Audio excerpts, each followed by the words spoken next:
tahun depan pemilu, siapa yang mau mengganti dasar negara silakan membentuk partai. Silakan bentuk partai, nanti bertarung di MPR usulkan agar Pancasila ini diganti. Ikutlah pemilu. Berbagai partai lahir. Ada yang menginginkan negara Islam, ada yang ingin negara Pancasila. Ikut semua pemilu. Ringkasnya 48 partai. Ikut pemilu tahun 99. Apa hasilnya, saudara? Hasilnya itu yang menghendaki Pancasila itu diganti hanya 13% hasil pemilunya. Yang 87% itu tetap ingin agar Pancasila menjadi dasar negara. Itu sudah proses konstitusional. Yang 13% ini pun berpecah, ada yang ingin tetap Pancasila tapi kembali ke Piagam Jakarta, yang sisanya ingin total negara Islam. Berarti yang menginginkan negara Islam itu sendiri tidak sampai 9%. Itu sudah diadu di lapangan, sudah diadu di proses konstitusi, sudah. Oleh sebab itu sudahlah. Sekarang ini kita sudah 73 tahun, tidak usah berdebat itu lagi, itu sudah selesai.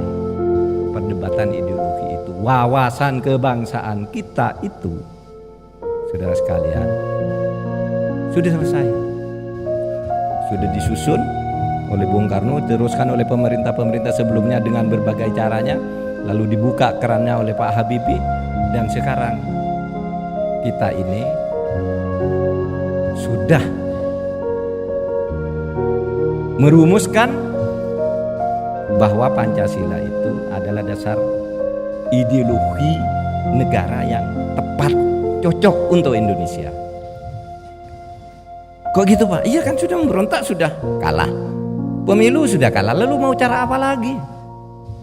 Mau cara apa lagi coba untuk mengganti itu? Kalau di luar itu artinya pemberontakan.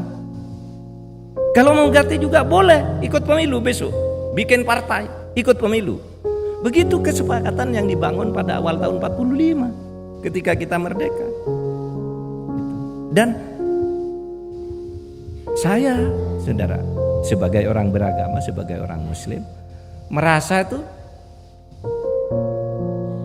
keberagamaan saya itu bisa dilakukan dengan sangat-sangat leluasa di negara Pancasila ini, seperti halnya keberagaman orang lain. Saya bisa berteman, teman saya banyak Cina, dan bisa berteman dengan baik dengan orang Kristen. Pak Lambo Hutasoit ini teman saya. Kalau saya sholat waktu di Amerika dulu, dia nunggui. Kalau dia mau ke gereja dulu aja kamu, kan gitu. Nggak apa-apa, itu urusan agama, urusan masing-masing. Itu Pak, teman saya tuh Cina banyak. Pak Luhut Panjaitan orang Kristen, teman saya. Kalau bulan puasa tuh saudara, dia undang saya, kamu berbuka di tempat saya. Loh kok Pak Luhut kan Kristen? Tidak apa-apa. Saya senang kalau orang beragama itu bisa makan di tempat saya di sini. Saya ikut bahagia kalau kamu ikut bahagia, kalau kamu bahagia. Ya kenapa tidak begitu aja beragama? Itu agama itu kan urusan Tuhan. Gitu. Jangan sampai kita membuat kelompok-kelompok karena perbedaan agama. Kita ini satu bangsa dan semua manusia diciptakan oleh Tuhan. Tuhan siapapun, Tuhan siapapun yang Anda yakini, itu mengatakan bahwa manusia itu mulia dan manusia itu diciptakan berbeda. Dan aku, kata Tuhan, yang menciptakan kamu itu berbeda. Oleh sebab itu jangan kamu maksa orang yang berbeda itu agar sama dengan kamu, itu tidak boleh. Kamu beragama, laksanakan. Semakin rajin kamu melaksanakan ajaran agamamu, apapun itu agamamu, akan semakin baik bagi bangsa ini. Tidak usah pakai tindakan-tindakan radikal seperti yang digambarkan oleh Huntington itu. Bagi saya, Huntington benar di dalam merumuskan situasi. Ternyata betul tuh Huntington, di Timur Tengah muncul ISIS mundur ini. Tapi sekaligus itu bisa berarti provokasi. Bukan studi sejarah sosial, itu bisa provokasi juga. Karena di Indonesia itu tidak benar kok. Ada di Indonesia sejak dulu kayak gitu, dan kita selesaikan. Nah,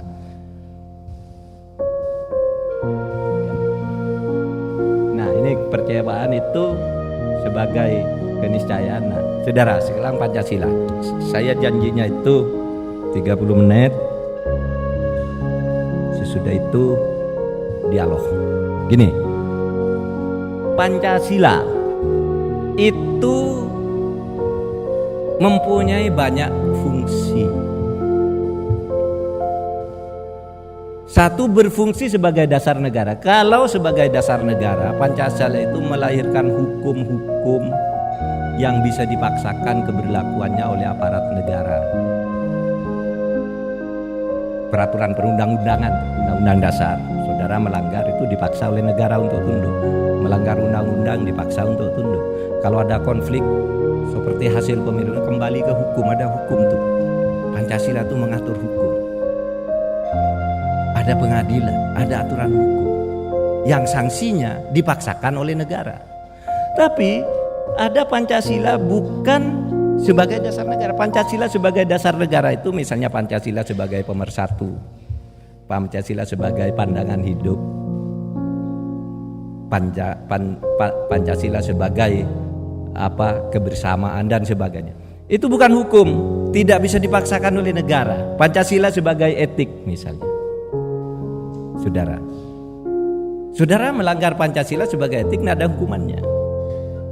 Misalnya, yang masuk Pancasila sebagai dasar etik itu yang belum menjadi hukum, agama. Agama itu karena bukan Pancasila, terjemahan Pancasila sebagai dasar negara, bukan hukum, maka orang yang melanggar agama itu tidak dihukum oleh negara. Bapak profesor, dekan, WR gitu. Itu kan penghasilannya banyak tuh, apalagi di ITB ya, kaya-kaya. Nggak bayar zakat, nggak apa-apa, karena zakat itu bukan hukum di sini. Nggak bayar zakat, nggak apa.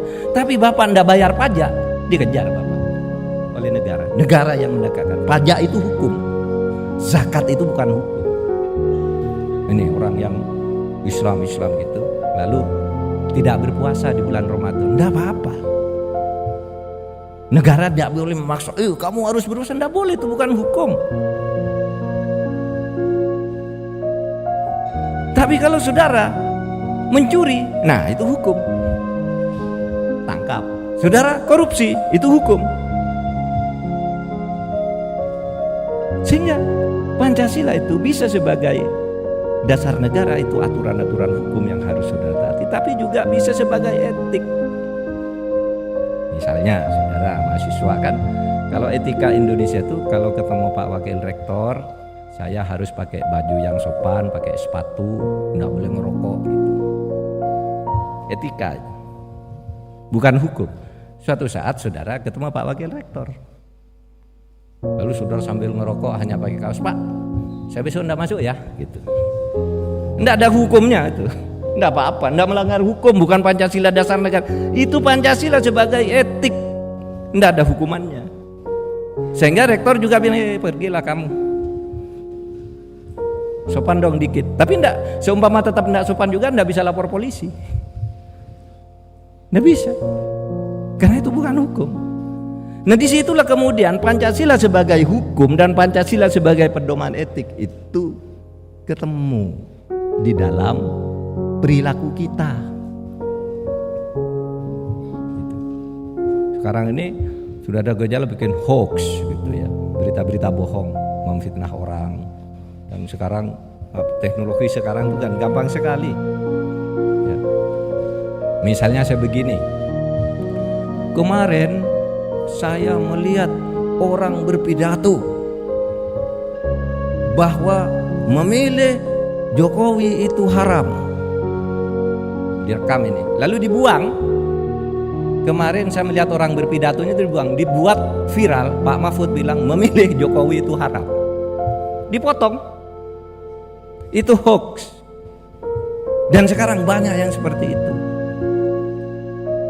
Itu kemarin menjelang pemilu itu ada viral lagi. Pak Mahfud mengatakan kita harus memilih presiden yang track recordnya bagus, tidak pernah melanggar hukum, tidak pernah korupsi. Titik. Tapi ditambahi dan tidak pernah melanggar HAM. Nah, lalu orang bilang, Pak Mahfud ini tidak dukung Prabowo ini katanya. Padahal saya tidak bilang gitu. Ditambahi sendiri. Tapi saya diem aja daripada ribut nanti malah ini. Tetapi saudara, kalau saya mau tidak ribut, saya mau ribut, ada undang-undang yang 3 undang-undang yang melindungi saya. 1 undang-undang hukum pidana. Saudara melakukan membuat fitnah karena saya tidak mengatakan itu hukum pidana. Itu ancaman hukumannya kira-kira 2 tahun. Kalau saya mau lebih karena perbuatan fitnah itu dimuat di medsos, maka dia kena undang-undang ITE. Ancaman hukumannya 6 tahun, dendanya 1 miliar. Kalau juga berita tentang saya menimbulkan keonaran, maka saudara yang membuat itu bisa dikena Undang-Undang nomor 1 tahun 46, ancaman hukumannya 10 tahun penjara. Dan hati-hati saudara men-share sembarang berita. Kalau yang bersangkutan tidak terima lapor, saudara bisa masuk. Apa ada Pak yang begitu? Ada. Coba yang mencemarkan nama baik itu yang masuk penjara menggunakan undang hukum pidana siapa? Egy Sujana. Itu memfitnah Pak SBY, keluarganya nerima mobil dari perusahaan Korea. Lapor ke polisi, dihukum dia. Ya hukumannya pakai KUH pidana waktu itu. Belum ada undang-undang ITE. Zainal Ma'arif, wakil ketua DPR itu juga dihukum karena bilang Pak SBY itu punya istri lain. Iya, dia bilang Pak SBY punya istri lain. Laporkan ke polisi Pak SBY, suruh buktikan mana istri lain saya. Kamu kan tidak pernah lihat katanya.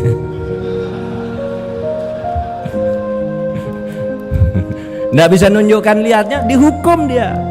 Itu yang kena undang-undang yang ringan. Yang kena undang-undang ITE sudah ada. Siapa itu? Ahmad Dhani. Sekarang itu. Hati-hati loh saudara, sembarang nge-share memaki gitu. Pak Mahfud itu kurang ajar gitu. Misalnya Pak si Dhani itu kan hanya bilang kamu idiot. Masuk dia kena undang-undang ITE. Jadi saudara kalau marah-marah itu jangan lewat medsos. Ya. Yang lewat medsos dilaporkan Anda bisa kena. Dane Mulyasari, Preti Mulyasari itu kan masuk tuh karena undang-undang ITE itu. Kemudian Buniani masuk dihukum. Jadi hati-hati saudara, main-main hoax itu jangan hati-hati. Yang ketiga, yang gunakan undang nomor 1 tahun 46 membuat berita bohong yang kemudian menimbulkan kehebohan itu siapa? Ratna Sarumpait. Maksud saya ada undang-undangnya. Pancasila sebagai dasar negara itu melahirkan hukum-hukum yang bisa memaksa saudara ke penjara, memaksa saudara tunduk. Tapi Pancasila yang bukan dasar negara itu etik. Hukumannya apa sih? Apakah tidak ada hukumannya? Nah, di dalam hukum itu ada istilah sanksi otonom dan sanksi heteronom. Sanksi otonom itu adalah sanksi yang datang dari dalam hati, berupa rasa takut, rasa malu, berusaha takut kena karma gitu kan. Wah, saya kok berlaku tidak sopan kepada Pak Wakil Rektor ini, nanti saya pasti kena gitu, pasti kena juga balasan. Nah itu hukuman dari dalam hati. Kok saya tidak puasa ya, tidak ada yang tahu loh saya tidak puasa ini, tapi merasa berdosa. Nah itulah hukuman otonom namanya. Sanksi heteronom itu sanksi yang datang dari kekuatan negara. Sanksi heteronom itu sanksi yang berupa rasa takut, malu, mimpi buruk.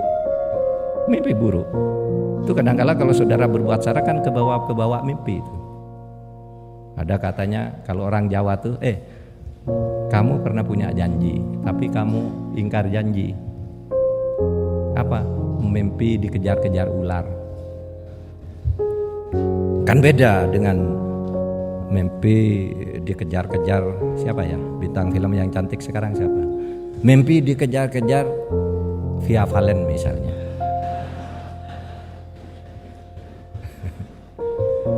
Yang satu pahala yang sifatnya otonom, yang satu dosa hukuman yang sifatnya otonom. Jadi semua itu ada sanksinya, tinggal kalau sebuah aturan belum menjadi hukum ke dalam dasar negara ini, dijadikan undang-undang maka dia menjadi hukum. Kalau belum menjadi undang-undang, dia menjadi etik, ya, yang bisa dikontrol bersama dalam kehidupan sehari-hari. Misalnya tata laku saling menolong, gotong royong, itu tidak ada hukumnya. Itu Pancasila sekali gotong royong itu. Tapi mana ada kata hukum harus gotong royong? Tidak ada. Orang sadar aja kalau tidak gotong royong ya malu. Orang kampung ronda kok saya tidur-tidur, rumah saya ikut dirondakan, masa saya diam? Ya ikut gabung dia. Itu otonom aja. Nah itulah cara kita hidup berbangsa dan bernegara.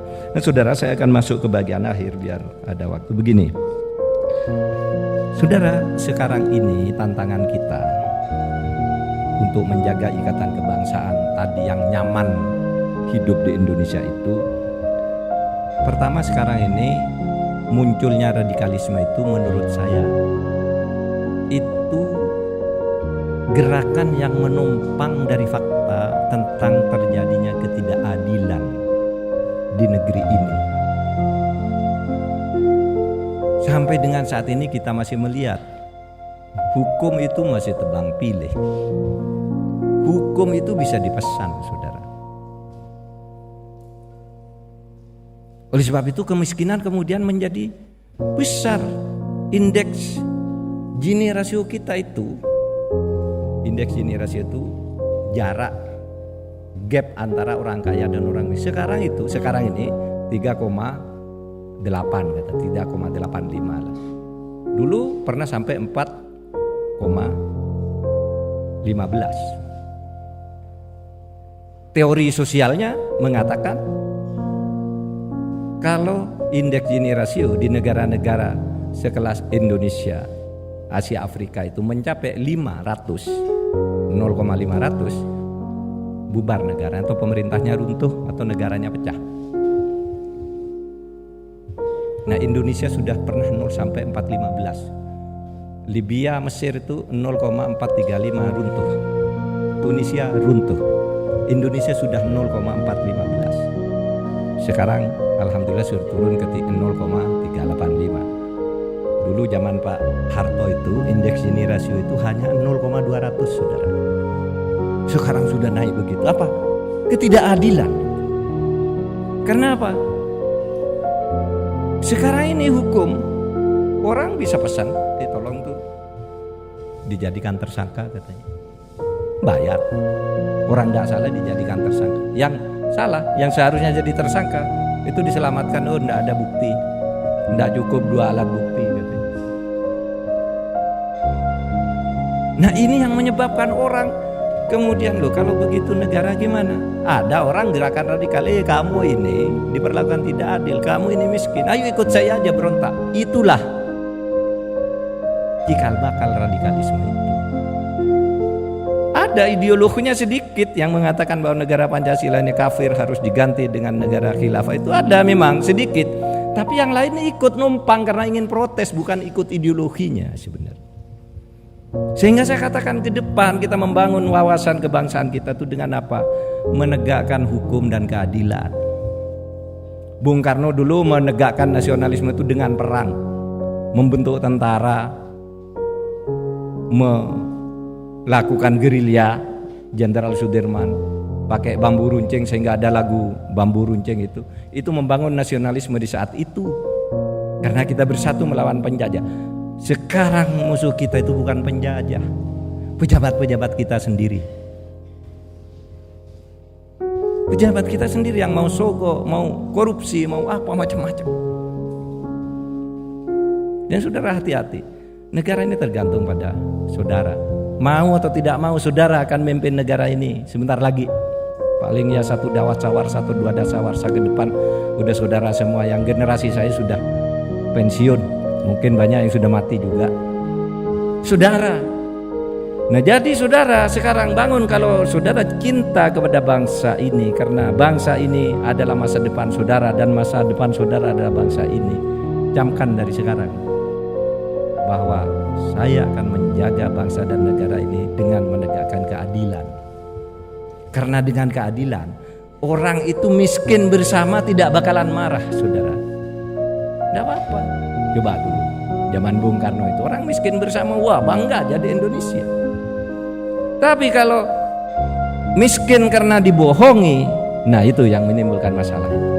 Miskin karena ditipu, miskin karena dikorupsi, seperti yang sekarang ini banyak terjadi, itu yang akan menyebabkan negara ini runtuh. Saudara, runtuh. Saudara kita, negara kita kalau dibiarkan seperti itu. Nah, oleh sebab itu, mari ke depannya. Ini sudah selesai pemilu. Siapapun yang terpilih nantinya di antara dua pasangan ini, siapapun yang memimpin, kalau tidak ini yang dilakukan, memperkecil kesenjangan, menegakkan hukum dan keadilan, negara ini hanya akan menunggu keruntuhan. Akan menunggu keruntuhan di berbagai negara. Karena begini kan gampang ceritanya itu saya. Nah ini, bagaimana runtuhnya sebuah negara jika dikaitkan dengan tegaknya hukum keadilan. Ketika negara menyimpang dari tujuan dan tugas negara untuk menegakkan hukum, maka berarti dia telah melakukan disoriented, keluar dari kesepakatan, yaitu membangun keadilan dan menegakkan hukum di dalam kebersamaan. Kalau disorientasi itu berlanjut terus, akan muncul distrust.